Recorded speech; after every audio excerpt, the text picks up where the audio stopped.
Welcome our final speaker, last but by no means least, Mark Gibbs, who's going to speak to us about discipline-based volunteering, and in particular the Exeter Care Homes Reading Project. I'm sorry, I'm going to have to go and organise the lunch now, but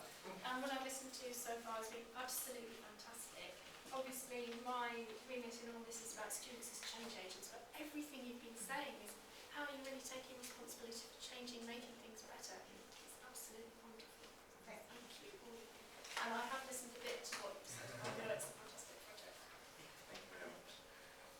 Okay, I'm going to give a pretty much fairly abridged version because I'm very conscious of time. I am Mark Gibbs. I am the current founder and president of the English Society, incoming SSLC chair and trustee next year. Mark, we can run over by 5 minutes, do not feel constrained. Well, basically, my presentation is about the Care Homes Reading Project. I'm going to talk about the origins of the project, how the idea came about, what we were hoping to achieve, and why we wanted to produce something that was specifically tailored as a volunteering opportunity for English students. That will hopefully lead on to who has been involved along the way, from idea to execution to review. The project's been supported by many different people and groups from across the university and beyond, without whom it wouldn't have been possible and been more than just an idea. I'm then going to go through what the project itself actually is, for those of you who've never heard of us, leaving me finally to go through what the learning outcomes and the challenges that we faced along the way. The second part of my presentation will then go into how the reading project fits in with the Student Guild community actions, future plans to focus on developing discipline-based volunteering opportunities across the university. There's more about that later. The project began with a simple idea, that the relationship between university students and those in the wider Exeter community needed to change in order for students to get the absolute best out of being here at Exeter. In a time where students are seen as a demonised rabble of violent protesters and looters, where the city places a cap on student housing to prevent local residents from extensive integration, and where many students ultimately find themselves feeling isolated in the campus bubble atop the hills of Exeter, it becomes strikingly apparent that something needs to change. University life stands as an anomaly of social experience, and that outside of teaching time, many students find themselves exclusively interacting with people within their own age group. By providing an opportunity for volunteers to regularly engage with elderly members of the Exeter community, therefore, the project hopes to rekindle the variety of relationships held in daily life outside of university. Having recently formed a society to cater for those studying English at the university, a large part of what we wanted to achieve through the project revolved around a consolidation of the student body, proving that while social activities are a key feature of student societies, the scope for what can be achieved by giving students the opportunity to interact with those in the department both in an academic and a voluntary capacity is mind-blowing. By providing students with the chance to utilise a very specific set of key skills that are honed through their own subject discipline,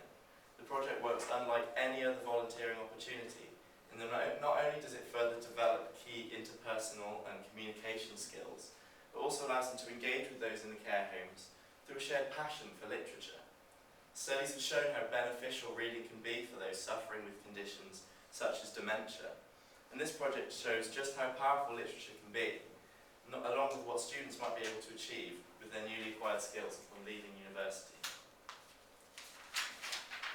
As mentioned earlier, this has been a project that's well supported from the start, and ultimately the greatest commitment and enthusiasm came from English lecturer Joanna Harris, who essentially masterminded the entire project and worked tirelessly to ensure that much of the administrative work was completed in order for the project to succeed.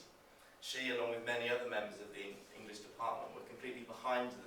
the initiative from day one, allowing myself and other members of the English Society to speak in lecturers and welcome back talks in order to promote the project, and ultimately leading us to gain over 100 volunteers in just 4 days of recruitment, in addition to those joining the project in order to complete the required volunteering hours through the affiliation we have with the Exeter Award. Having recommended that community action get involved with the process early on due to their extensive experience in CRB checking and community engagement, their involvement in the project has been invaluable in ensuring that all the necessary legal requirements for interacting with vulnerable groups of society are fulfilled, that all volunteers are provided with training to ensure that all of those that go to each of our 6 different care homes can feel both comfortable and prepared for the challenges that such an environment involves. The project has also been lucky enough to receive media support from the likes of Exeter's own Expose when they interviewed Joanna Harris in the January 23rd edition, as well as been recently featured in this summer's Streetwise newsletter, which is a university publication sent out to around 3,200 homes in the local area, highlighting the ways in which the university activity looks to engage with and interact with the city, which brings me to the project itself. Each of the volunteers attended one of 3 training sessions that were organised between Community Action, Joanna Harris and the managers and events coordinators of some of the participating care homes. These sessions offered volunteers the opportunity to ask the questions about what sort of conditions they should expect in a care home environment, how to cope with any issues that should arise with those suffering from conditions such as dementia, as well as discussing their own experiences of reading aloud, whilst learning about some of the medicinal benefits that reading can have. Volunteers then responded to email advertisements offering placements at each of our different homes, liaising with the homes either independently or in groups to arrange their own times to go in, familiarise themselves with the home and its residents, and then coordinate with the events managers to plan when they will attend the home and commence reading. For many, having visited and developed a rapport with the residents of each of the homes, a large part of what each visit is dedicated towards is developing the personal relationships, learning about the residents' own reading experiences, and discussing the once-loved literature that they can perhaps no longer read. By engaging with the residents on this level, discussing topics that the volunteers have a genuine invested interest in as English students, the project represents more than just another volunteering opportunity, but rather an invaluable route through which they can utilise and develop discipline-specific skills whilst applying their degree in an employable form of community engagement. Many of the challenges that we face through the project could generically apply, as I'm sure the Community Action guys know, to almost all volunteering enterprises involving work with vulnerable groups of society. Anybody that's gone through the process knows just how rigorous and time-consuming CRB checking can be, and that placed a permanent delay on any progress of the project at the beginning of the year, as every student had to wait for confirmation before getting underway. In addition to this, each of the individual homes are managed by their own separate organisations, all of which operating in their own system for volunteering. This has often caused confusion and conflict for administrators and volunteers alike, as we've attempted to develop a sense of cohesion for the project as a whole, something that proved vital throughout the recruitment process as students wanted clarity. For many, this is the first time that the volunteers have been placed into a scenario where they must interact with and respond to the often challenging circumstances and conditions such as dementia. But by providing initial training and routes to gain support if needed, volunteers are able to develop their interpersonal skills and communication and organisation as they go on to develop strong relationships with the residents. Ultimately though, the response to the project has been in almost every element of the administrative side of things has been an alarming success. As you can see from the quotes here, the home's perspective, everything has been incredibly well received, offering sincere thanks to both the volunteers and all of the organisation behind the project, completed by everyone that I've already mentioned. Vanessa Langley of Woodhays even went so far as to suggest that the project merits national attention for how it represents young people, breaking down the generational boundaries that plague our society whilst showing young people positively with great enthusiasm. As the project moves into the evaluative stage, such feedback from the care homes, as well as the student volunteers themselves, allows us to see where to take the project in the future. The next week we'll see feedback from the various stakeholders collated by Sarah Morton of Community Action in order to judge what needs adjusting and tweaking as we move into 2012-13. But what has made the Care Homes Reading Project such a success is arguably the way in which the recruitment took place, by giving English students the opportunity to volunteer with a subject-specific project. The number of people offering up their time was phenomenal,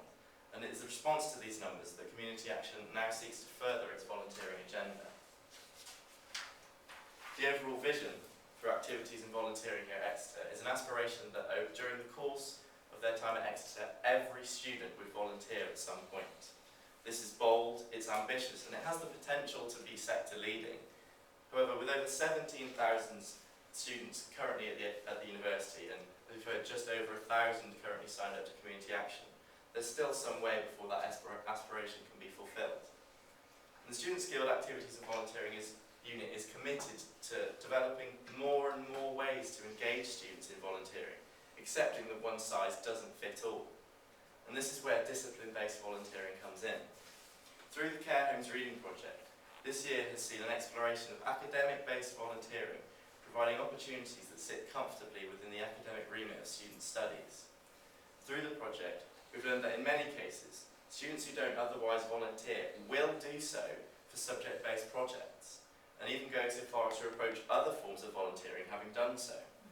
With the enthusiastic involvement of the English department and lecturers such as Joanna Harris, there's a clear opportunity for students and staff members to work together towards producing equally successful projects in the future. By identifying a need within the local community that's linked to local research, providing students with CRB checking and appropriate training to deliver a strong service, as well as embedding quality assurance checks into each project design, Community Action hopes to work closely with individual colleges, departments and individual academics to develop future projects across the university. And this is where the gauntlet falls at your feet.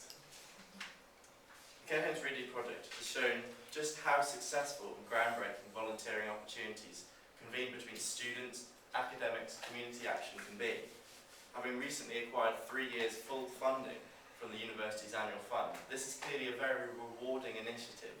offering departments and individual academics with the opportunity to make a real difference to Exeter's position within the volunteering sector, both locally and on a national level.